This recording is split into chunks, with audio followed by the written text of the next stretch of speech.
Anggur varietas Prabu Bestari merupakan salah satu jenis anggur merah dengan kualitas buah yang bagus yang dapat menyaingi anggur impor.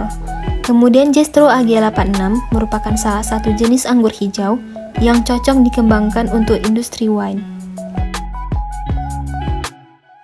Tujuan kultur jaringan yaitu keinginan masyarakat untuk membudidayakan anggur varietas Prabu Bestari dan Jestro AG86 sangat tinggi, sehingga kebutuhan bibit juga sangat tinggi, maka dilakukan alternatif untuk penyediaan bibit dalam waktu yang relatif singkat dengan aplikasi kultur jaringan. Bahan tanaman yang digunakan sebagai eksplan yaitu tunas aksilar anggur dari varietas Prabu Bestari dan varietas Jestro AG86. Bahan kimia meliputi media MS, ZPT IBA dan BAP, agar, sukrosa, arang aktif 1,5 gram per liter, aquades, backlin, fungisida ditan 0,1%, alkohol 70%, dan deterjen.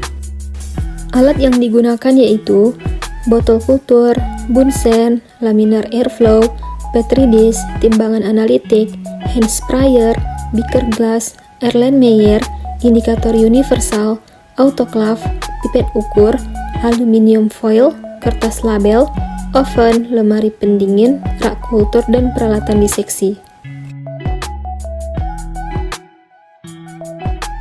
Peralatan meliputi botol kultur, skalpel, petri dish, dan pinset, dicuci dengan menggunakan sabun cuci, dibilas, kemudian dikeringkan. Alat-alat yang sudah kering dibungkus dengan kertas, kecuali botol kultur.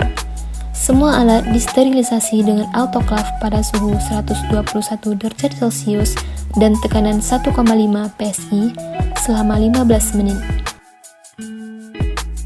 Pembuatan media dilakukan dengan menimbang MS powder sebanyak 4,4 gram. Kemudian, masukkan ke dalam beaker glass, lalu ditambahkan dengan 8 gram agar dan 30 gram sukrosa, serta ZPT sesuai dengan perlakuan. Kemudian dilarutkan dengan 1 liter air steril, ditambahkan dengan 1,5 gram per liter arang aktif, kondisikan pH 5,8 dengan menambahkan NaOH jika pH-nya rendah, dan apabila tinggi ditambahkan dengan HCl. Kemudian aduk dan didihkan. Setelah mendidih, larutan tersebut dituang ke dalam botol kultur, lebih kurang 20 ml setiap botolnya. Botol ditutup dengan aluminium foil, kemudian disterilisasi dengan autoclave pada suhu 121 derajat Celcius, tekanannya 1,5 kg per cm kubik, selama 15 menit. Setelah itu, botol-botol ditempatkan pada rak-rak kultur. Seluruh daun dan sulur pada bahan tanaman eksplan dipotong dan dibuang. Selanjutnya, eksplan dipotong dan dicari bagian tunas aksilarnya.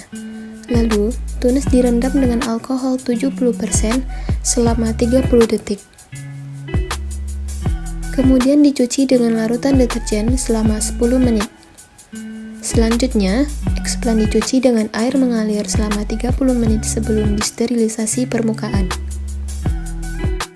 Kemudian, eksplan direndam dalam larutan fungisida ditan 0,1% selama 30 menit dan diletakkan pada shaker agar sterilisasi mencapai ke seluruh permukaan eksplan. Setelah itu, dibilas dengan air 3 kali. Kemudian, eksplan dimasukkan ke dalam laminar airflow. Di dalam laminar airflow, eksplan kemudian disterilisasi dengan backlin 10% yang diberi 3 tetes deterjen selama 10 menit. Cuci dengan air steril.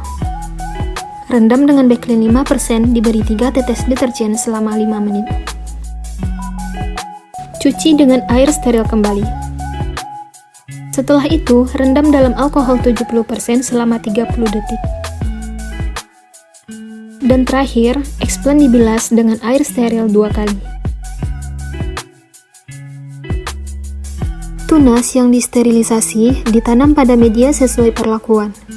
Kultur dipelihara pada ruang suhu 25 derajat Celcius dengan penyinaran 18 jam terang dan 6 jam gelap. Perlakuan yang diberikan telah mampu menginduksi tunas, akar, maupun kalus dari eksplan, tunas aksilar anggur varietas Jestro AG86 dan Prabu Bestari. Berikut gambar kalus, tunas, dan akar yang dihasilkan pada perbanyakan in vitro anggur varietas Prabu Bestari dan Jestro AG86. Berikut keterangannya.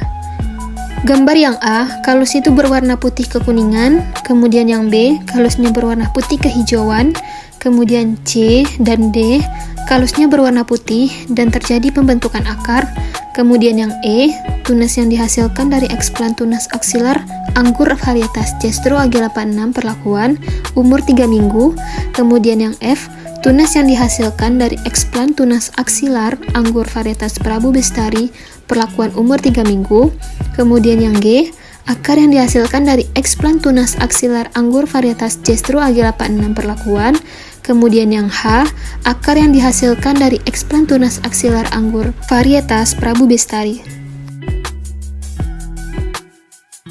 Persentase tumbuh kalus pada eksplan tunas aksilar anggur varietas Jestro AG86 lebih tinggi dibandingkan dengan persentase tumbuh kalus pada eksplan tunas aksilar anggur varietas Prabu Bestari pada perlakuannya, yaitu sebesar 100%. Kemampuan pembentukan kalus dari jaringan tergantung dari umur fisiologi, dari jaringan waktu diisolasi, musim pada waktu bahan tanaman diisolasi, bagian tanaman yang dipakai, dan jenis tanaman.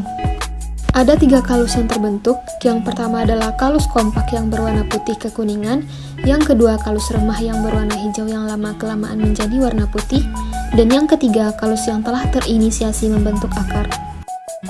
Jika konsentrasi sitokinin besar dari auksin, maka yang terbentuk bukanlah kalus, melainkan tunas. Pertumbuhan dan perkembangan ZPT atau fitohormon ada 2 jenis, yang pertama endogen, yang kedua adalah eksogen. Konsentrasi hormon endogen pada masing-masing eksplan memungkinkan eksplan dapat tumbuh sesuai arah yang diinginkan. Faktor biologis juga berpengaruh terhadap perkembangan kultur. Pertumbuhan anggur varietas Prabu Bestari tergolong rendah dibandingkan dengan anggur varietas Jestro AG86.